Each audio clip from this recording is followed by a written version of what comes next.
batang lalaki na mahilig sa gadget. Noong unang panahon, may isang pamilya na nakatira sa isang bayan. Ang pangalan ng ina ay si Linail, ang tatay ay si Raymond, at ang kanilang anak na lalaki na si Ronald. Si Ronald ay laki sa layaw.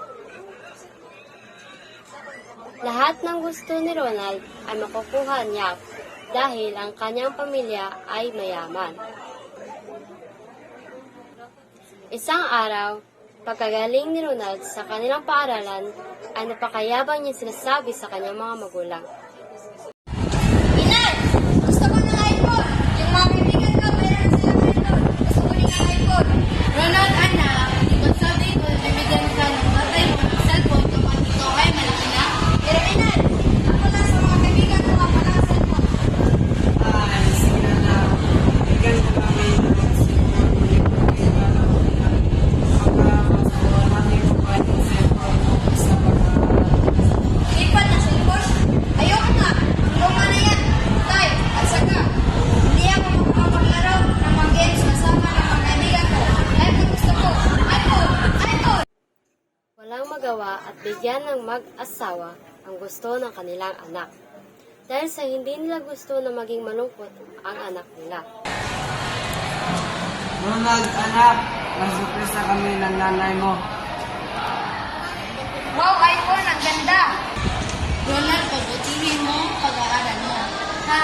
Sana hindi ka puro sako ng sako. Oo, nanay. Tay, huwag niyo akong iistorbohin.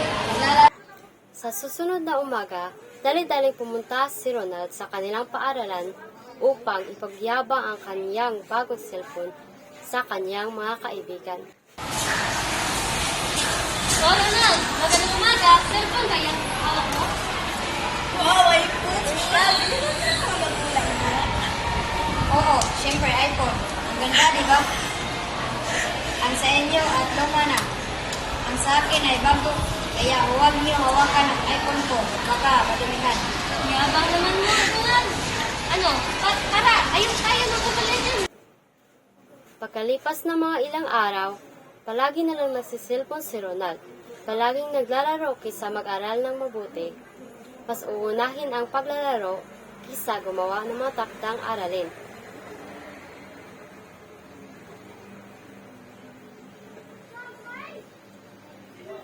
Dahil dito, ay palaging nakukuha ni Ronald ang maliit na marka sa kanilang pagsusulit at bumaba ang grado niya.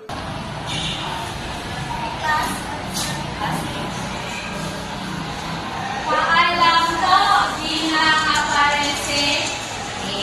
Sa'yo ka. Ronald, ano ba ang nangyayari sa'yo?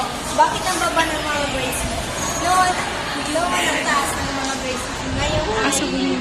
Ronald, ipapatawag ka ang mga magulang mo at mag-uusap kami kasama. Oh, huwag po, ma'am. Huwag niya kayo matawag ang magulang ko. Wala akong magagawa. Dapat namin malaman kung bakit naging ganito yung Ayun na at ipinatawag ang mga magulang ni Ronald at pumunta sila sa office ng principal.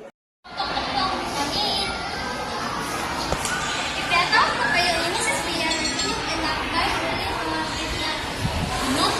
Totoo ba yan, anak? Pakita mo sa amin ang card mo. Ayaw ko po. Anak, sundin mo nanay mo. Ano? Ano to? Bakit ang liit ng mga marka mo? Dahil ito sa pagsasabi niya. Magkaayon nga ang ugat ng problema. Simula noon ay sinusunod na ni Ronald ang kanyang mga pangako. Magagamit lang siya ng cellphone na may limitasyon at nabawi ang kanyang mga grado at malalaki na ulit ang kanyang mga grado.